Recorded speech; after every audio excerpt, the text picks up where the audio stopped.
ওই বাক্যগুলো সব থেকে ভালোভাবে দেখব, কারণ প্রত্যেকটা উদাহরণ তুলে তুলে কিন্তু বাক্য দেওয়া আছে। ওগুলো পড়লে যে ধরনের বাক্য আসবে না কেন সেটা বুঝতে পারবে। তো এটা রয়েছে এক্সক্লামেটরি সেন্টেন্স। 59 থেকে 60 রুলস কী ছিল, যে প্রথমে বক্তা বসাতে হবে, তারপরে বাক্য অনুযায়ী এক্সক্লেমড ইন জয় বা ইন গ্রিপ বা ইন সরো, অথবা cried out in grief, that, তারপরে সাবজেক্ট হবে, সাহায্যকারী ক্রিয়া থাকলে বসবে, মেন ভার্ব, অবজেক্ট আর আদার্স। এই ছিল হচ্ছে নিয়ম। প্রথম বাক্য যেটা রয়েছে, the player said hurray we won the match, এটা আনন্দের কথা বলছে। তাহলে the players exclaimed with joy that they had won the match. দু নম্বর যেটা রয়েছে, he said alas I have lost my phone, যে হায় আমি আমার ফোনটা হারিয়ে ফেলেছি, এটা দুঃখের কথা।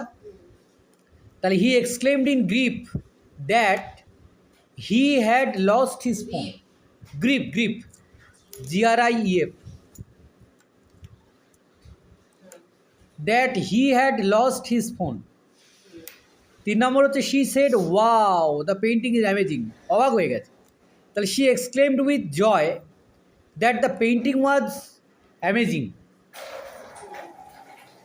4 নম্বর দেখো, bravo you have done a great job said the traveller, মানে প্রশংসা করা হচ্ছে। তাহলে the traveller exclaimed with praise that I had done a great job. বাক্যটা পরীক্ষায় আসে। হ্যাঁ, কী লিখেছ? অ্যাপ্লুডেড হতে পারে। দ্য ট্রাভেলার অ্যাপ্লুডেড দ্যাট, অ্যাপ্লুডেড কথাটাও আমরা লিখতে পারি। ব্রাভো হলে আমরা অ্যাপ্লুডেড বলতে পারি, কারণ প্রেজ মানেও প্রশংসা, অ্যাপ্লুডেড মানেও প্রশংসা করা। অ্যাপ্লুডেড লিখেছিস, তাহলে applauded that I had done a great job, সেটাও হবে। ব্রাভো হলে অ্যাপ্লুডেড হয়। চোখ বন্ধ করে 5 নম্বর দেখে নাও, the children said to each other how happy we are here, exclamation, আনন্দের সঙ্গে বলছে। The children exclaimed with joy that they were very happy there. Number 6, the chief guest said, "What a greedy." They were very happy there.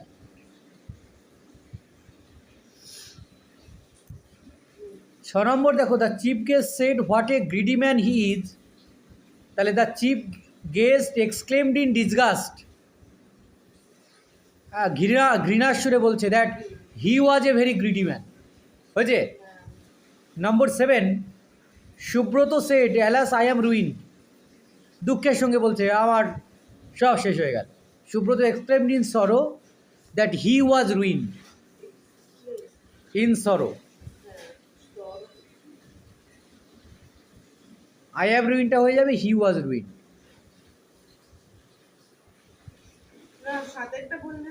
হ্যাঁ, সাতেরটাই তো বললাম। Subrata exclaimed in sorrow that he was ruined. 8 নম্বর দেখে নাও, Aniket said to Amal, how clever you are, প্রশংসা করছে। Aniket exclaimed with admiration that Amal was very clever. The supporter said, hurrah India has won the T20 world cup. তাহলে the supporters exclaimed with joy that India had won the T20 world cup. Number 10, the girl said farewell my friends, বিদায় জানাচ্ছে। The girl bade her friends farewell. Bade BADE, her friends farewell.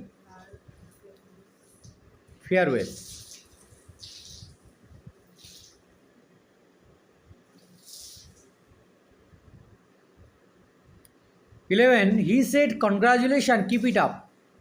তাহলে he congratulated me, এটা করিয়েছিলাম মনে হয়। কনগ্রাচুলেটেড, CONGRATULATED, এটা ওই উদাহরণে ছিল, এক্সাম্পলে। He congratulated me and encouraged me to keep it up. হয়েছে?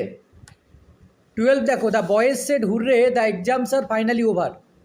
The boys exclaimed with joy, আনন্দের সঙ্গে বলছে, exclaimed with joy that the exams are finally over.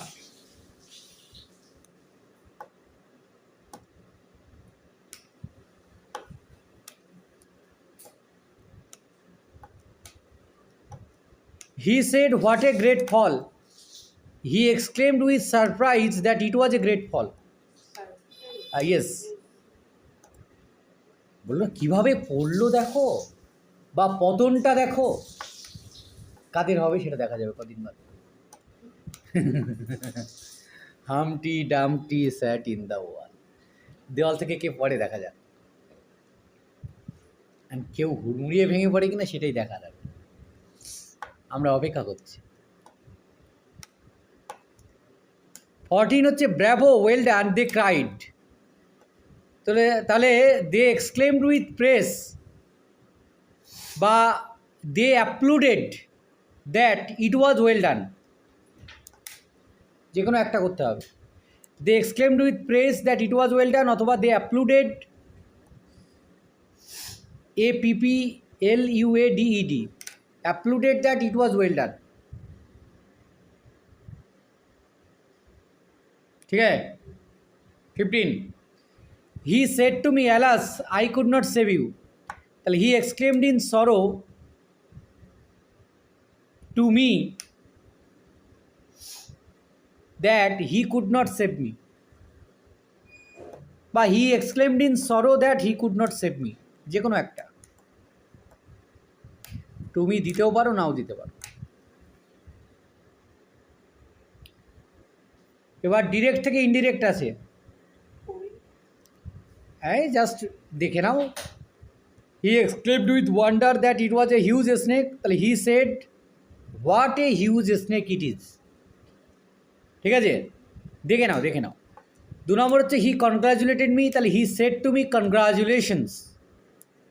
3 নম্বর দেখো, the man exclaimed with surprise that he had a very intelligent brain.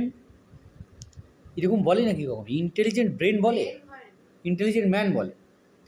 The man said what an intelligent brain I have, হতে পারে। Rita exclaimed joyfully that she had pass the examination, তাহলে Rita said hurrah I have pass the examination.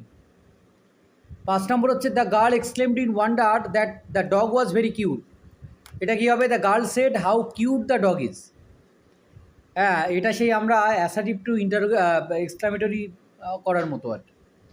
6 নম্বর দেখো last বাক্য, the teacher exclaimed in wonder what he was a very brilliant student, the teacher said what A brilliant student he is. এগুলোর প্রয়োজনীয়তা খুব একটা নেই, কারণ পরীক্ষাতে ইনডিরেক্ট টু ডিরেক্ট আসবে না অন্তত।